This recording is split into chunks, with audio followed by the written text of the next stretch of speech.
Well, good morning. We are tracking some breaking news right now. A crash is causing delays on 2nd and Monroe Streets in downtown Spokane. KREM 2's Brandon T. Jones has been live at the scene for the last hour gathering details. Brandon, do you have any updates for us right now about when things will open up and things will clear out? Good morning. Yeah, good morning, Tim Channing. Actually, I do have some updates for you because you can take a look right behind me. It has gotten a lot cleared up out here.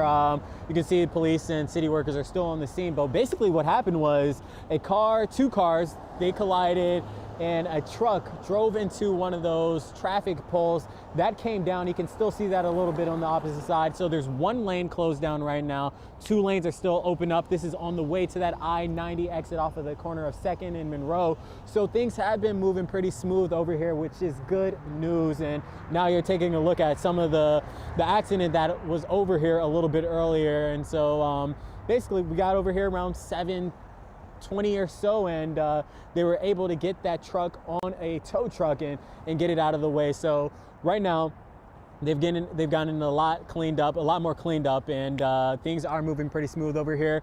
If you're driving to work, if you're heading out for the day, you may see some cones still here on the side of the road, but that's about it. Officers told me no major injuries, minor injuries, no charges in this accident, and they expect to probably have the pole picked up probably within the next hour or so as well. But once again, before I toss it back to you, Tim and Channing, traffic is moving pretty well over here as you're heading towards that I-90 exit through downtown. Tim, Channing. We last checked in with you. The lights were and the street lights were flashing there, and it looks like they're solid red now. Are the traffic lights working? Yeah, so they are working now, which is a good sign because, as you mentioned, they were flashing, so an officer was in the road kind of directing traffic for a couple of minutes, but it's good news that you see the lights switching back and forth now, so everything is running fairly smooth over here at the moment. All right, thank you, Brandon, for that update. We'll check back in with you a little bit later here on Up with KREM. But let's get right over to meteorologist Thomas Patrick, who's also preparing us for our morning commute with a look at the forecast. Good morning, Thomas. Yeah, good morning, Channing, Tim, and all of you at home. Conditions today, once again, very calm. Nothing to worry about weather-wise. No reports of any fog or snow or the like. So instead, I'm focused a lot on the longer-term forecast when things are going to change in a big way. A huge Arctic blast and cool down is on the way for a large part of the nation, and the Northwest is going to get that Arctic blast first. So as we stand right now, this high pressure area dominating the Northwest's weather is keeping us protected for the meantime, but that's going to break down really in the next 48 to 72 hours, and we'll cover when to expect snow and that colder weather to arrive.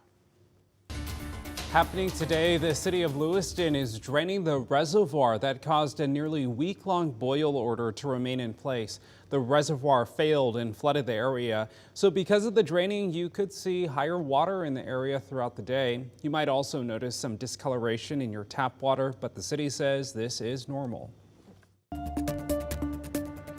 Today, Spokane County will begin its annual point-in-time count. Over the next 6 days, volunteers will hit the streets to count Spokane's entire homeless population. It helps the county learn more about the barriers that people face and what they need. Last year, over 1,700 people were counted as homeless. Now, the start of the point-in-time count also coincides with Spokane's Homeless Connect. So the annual event centers around giving back and lending a helping hand. Those who attend will be able to get items like clothes and toiletries. Organizers hope this event will be a resource for those who are experiencing a risk of homelessness. We recently, 3 years ago, moved it to the Spokane Convention Center just because this event has grown so much, and we're really trying to pull in all the community resources in Spokane that are working with the homeless population or just those in need. Along with supplies, vendors will be on site for housing, employment, and skilled trainings. The resource fair is from 10 a.m. until 3 p.m. Well, KREM 2 has confirmed Spokane County has dropped a lawsuit against the Washington Department of Transportation regarding the I-90 homeless camp. KREM 2's Kyle Simchuk looks into that decision and what's next for the county.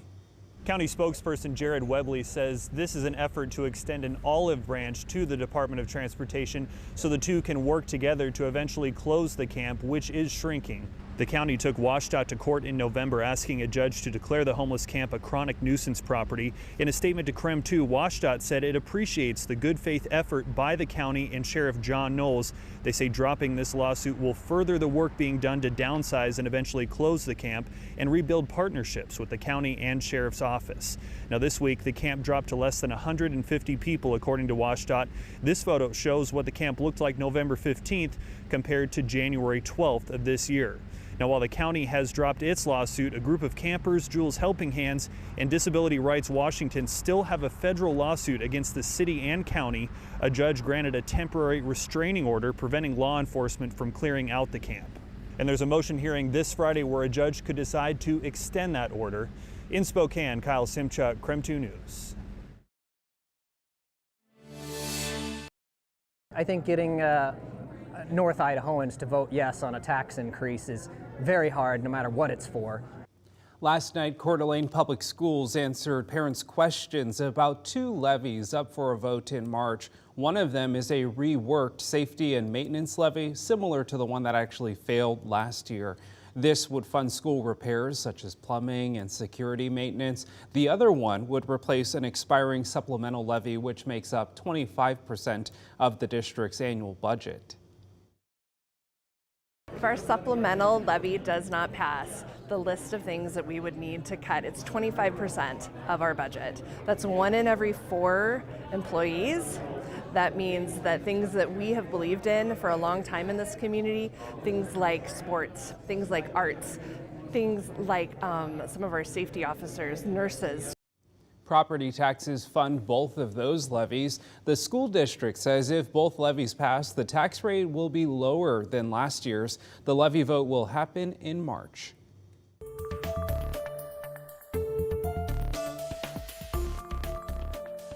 I do not believe any legislator has the right to order any woman in the state of Washington to undergo a forced pregnancy. Governor Jay Inslee addressed lawmakers in Olympia yesterday to strengthen protections for abortions. 5 new bills were introduced to make protections a priority, among them an amendment to protect reproductive freedoms. We are now at a historic moment of a fight for a woman's right of choice in the state of Washington. And it is time for pro-choice states, and Washington state is a pro-choice state, to take appropriate action to guarantee this right.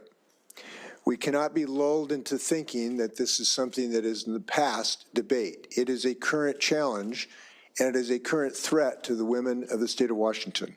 In Washington, constitutional amendments require a 2/3 supermajority vote in both chambers and a majority in a general election. And weather-wise today, expecting another very normal January day for us. Our temperatures will be in the mid-30s, and yes, it will be fairly cloudy basically throughout the day. Haven't seen any reports of any fog this morning, which is of course good news for the morning commuters out there. So yeah, those temperatures will rise into about the mid-30s for the afternoon hours, getting up to 36 for Pullman and Moses Lake and squeezing into the 40s out in Lewiston. But this is all before a big-time cool down. We're talking about an Arctic blast of air come next week, and I'll show you just how low temperatures will go both for highs and lows in your forecast.